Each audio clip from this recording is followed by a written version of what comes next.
Hi, this is Bill Janowsky. I'm here at the NT Hall of Fame.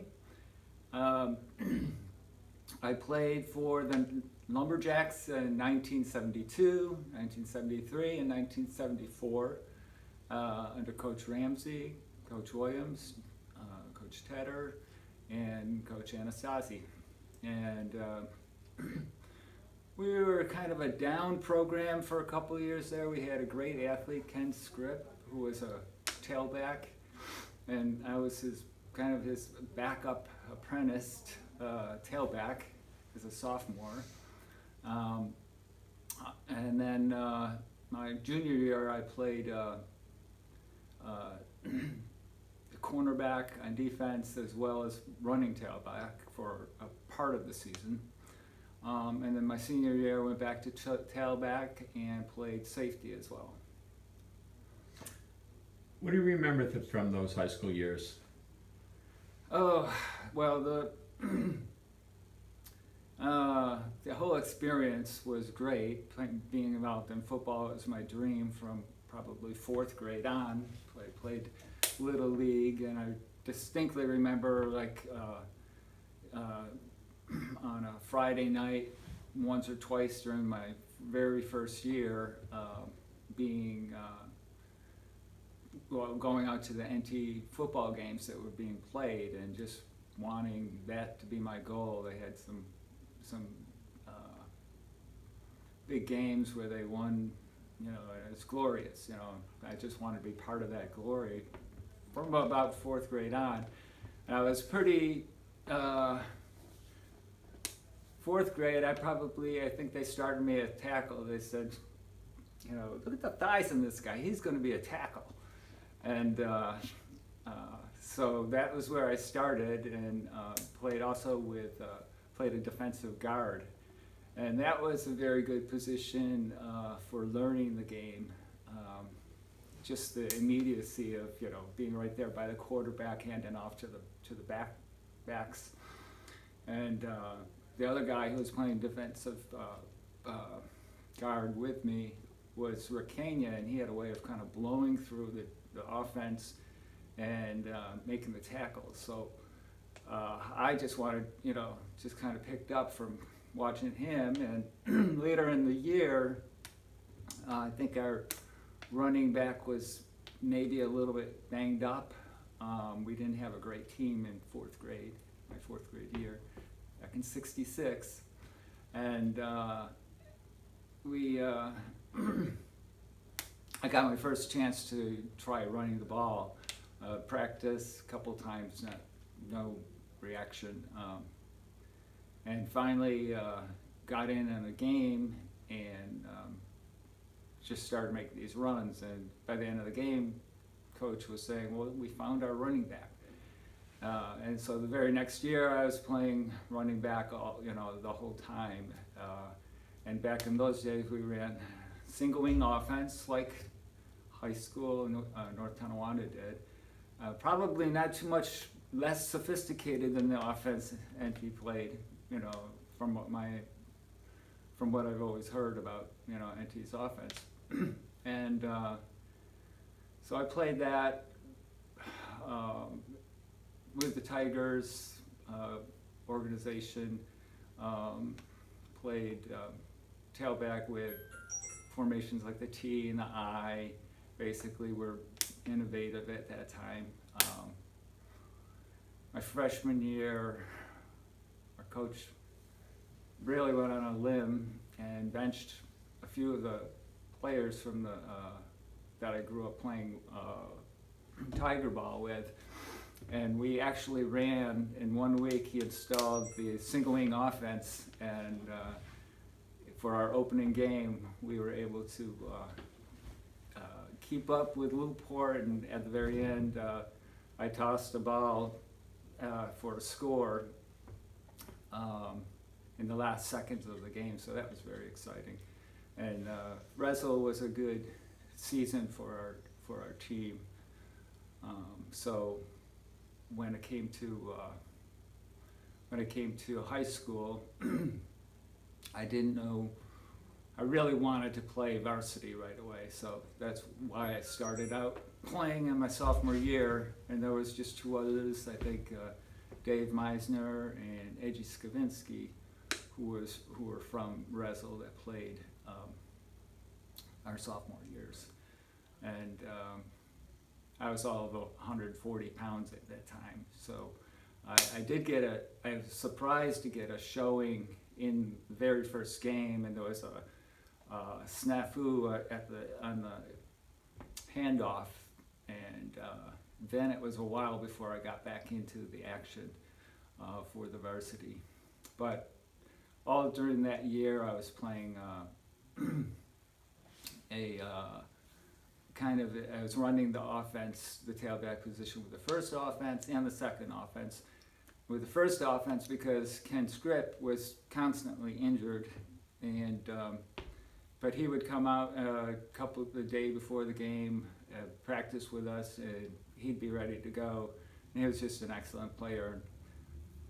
Sometimes I think about that sophomore year, and I wonder whether it was the right decision, because I didn't play that year so much, but I did play it in practice, which were light workouts compared to a game, and got to watch kind of scripts and study all his moves. And Your junior year, how competitive was the team then? junior year, I think we thought we were going to be good, better team. I think we were a better team than we were the prior year, all in all. And a record both years, I think we were either 500 or a little under. So, but we had some talent, and it just didn't come together.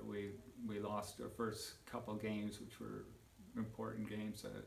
Newport, and I think my junior year, I'm a little fuzzy on that one. You enjoyed some success on an individual basis and made a few all teams, and then ultimately you've been recognized back in 2016 entering the Hall of Fame here. Was it good coaching that helped you to reach those levels, or what was it? Your own drive? Well, I think I was just very fortunate. I think I started young. I immediately, even this last games of my very first year, I got a lot of touches. The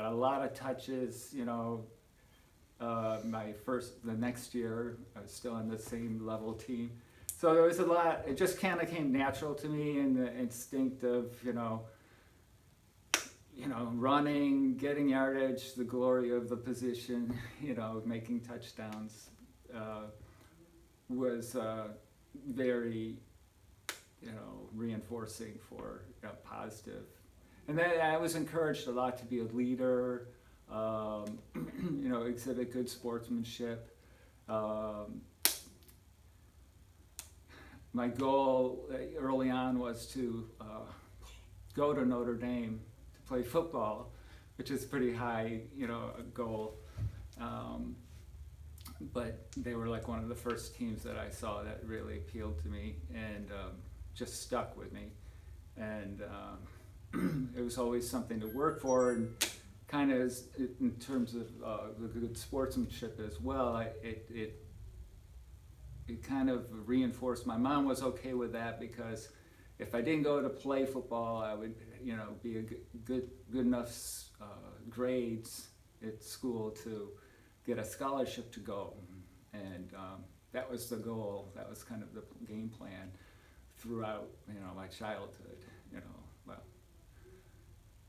So many years later, you received the phone call and that you've been selected by the North Tonawanda Football Hall of Fame. Describe the feeling of getting that word that you're going to be part of an organization that's... Okay, well, it was a very much of a surprise for me.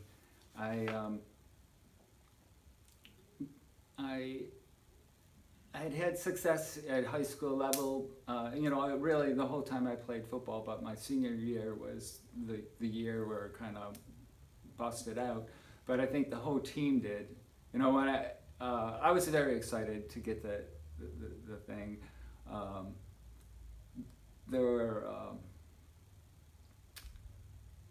I don't know, a lot of years, where I guess when I was a kid, I knew that one of my relatives was named to the Hall of Fame, so it meant something to me. I didn't really, I knew they had a Hall of Fame. I knew that when we played, they were once a year, I think at that time, maybe it was less frequently, inducting people to the Hall of Fame at the halftime. So I knew that was going on. We had a couple of nice things where, like before, I don't remember my sophomore, junior year, but my senior year when we were doing so well, we seemed to catch the attention of the Hall of Fame or something, because I think they were the ones that helped sponsor like a banquet that we had before the TNT game, and we had Frank Layden, the coach from University of Niagara's basketball program, but I guess it was related to one of the Four Horsemen of Notre Dame or something like that. He spoke to our both teams at the banquet, and it was a very good talk, I remember.